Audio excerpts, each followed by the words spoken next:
So, in the era of big corporations scared to death getting the Butt Light treatment and losing over 60% of their revenue, now comes freaking Ben and freaking Jerry's, bro. And you're like, this company that can easily be replaced by another ice cream company like Bud Light when it comes to beer, despite to go woke in all days the freaking 4th of July giving people a message. And it goes like this. It's a high time we recognize that the U.S. exists on stolen indigenous land and commit to returning it. And you're just like, bro, you really trashing in a day like the USA 4th of July? And by sending that message, Ben and Jerry goes viral, sir.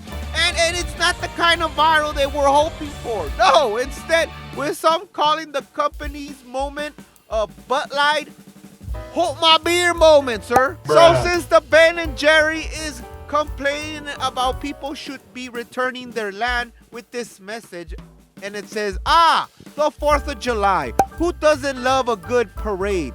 Some tasty barbecue and a steering fireworks display. The only problem with all that, though, is that it can distract from the essential truth about the nation's birth. The U.S. was founded on stolen indigenous land, they wrote. And you're just like, bro, shut the fuck up, bro.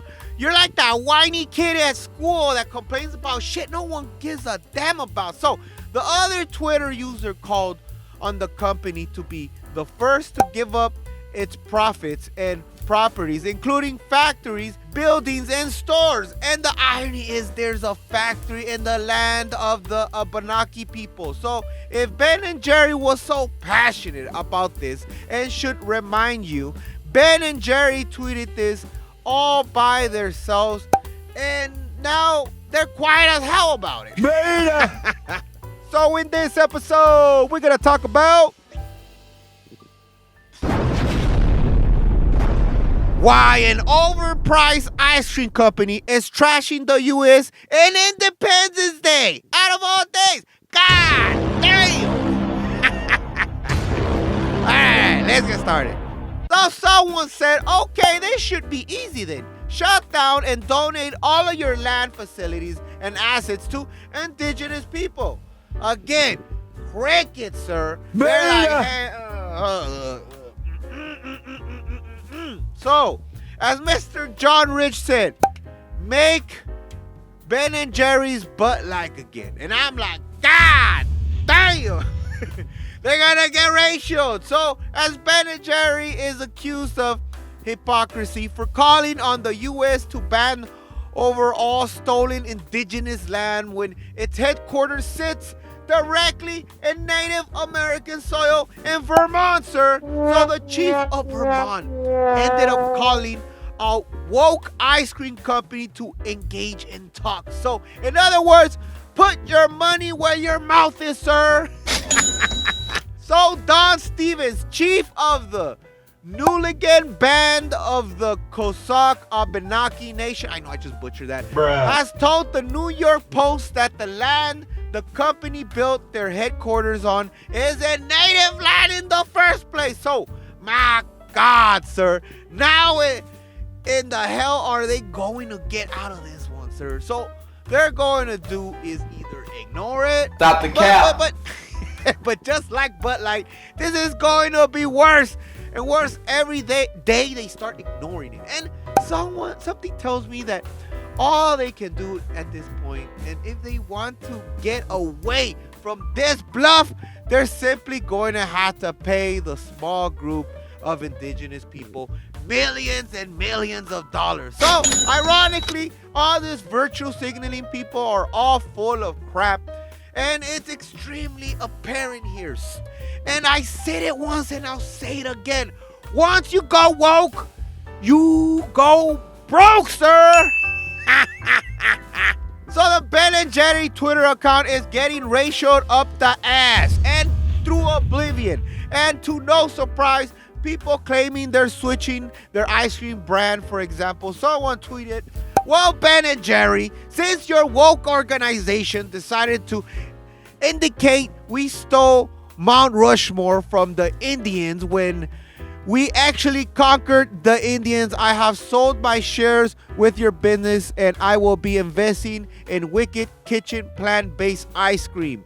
Tastes better than yours and there's no cow farting. Bruh. And you're just like, bro, this is just one guy, but it's like, man, they're getting racial. And if it wasn't worse, people are now digging for anything on the company. And now, people found out that Ben and Jerry's suppliers use immigrant children labor despite company's progressive values. God damn. So in other words, they're full of crap, sir. I mean, my God, the irony of what they claim they stand for is coming out. I mean, even ABC Channel 13 isn't all drama now. We're speaking out on the problem. And their tweet, they're writing down about saying members of all indigenous tribes have reportedly expressed interest in taking back the land now occupied by popular ice cream makers Ben and Jerry after the company posted the 4th of July tweet calling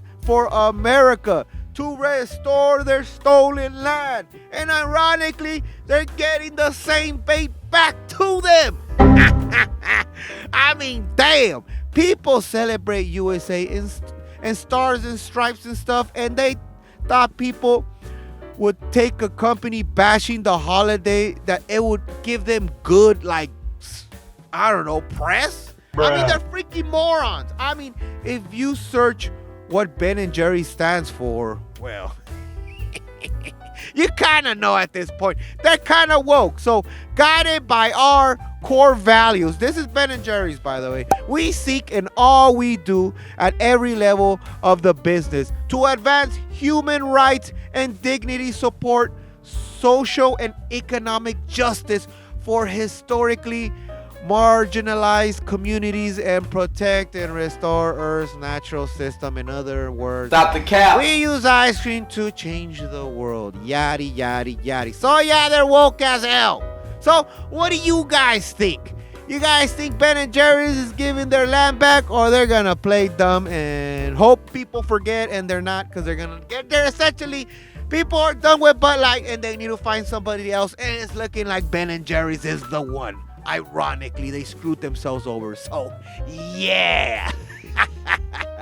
So, if you made it this far, bro, give me a like. And if you like the dumbass things I say, bro, subscribe. And that'll be all. Chinmonmon out.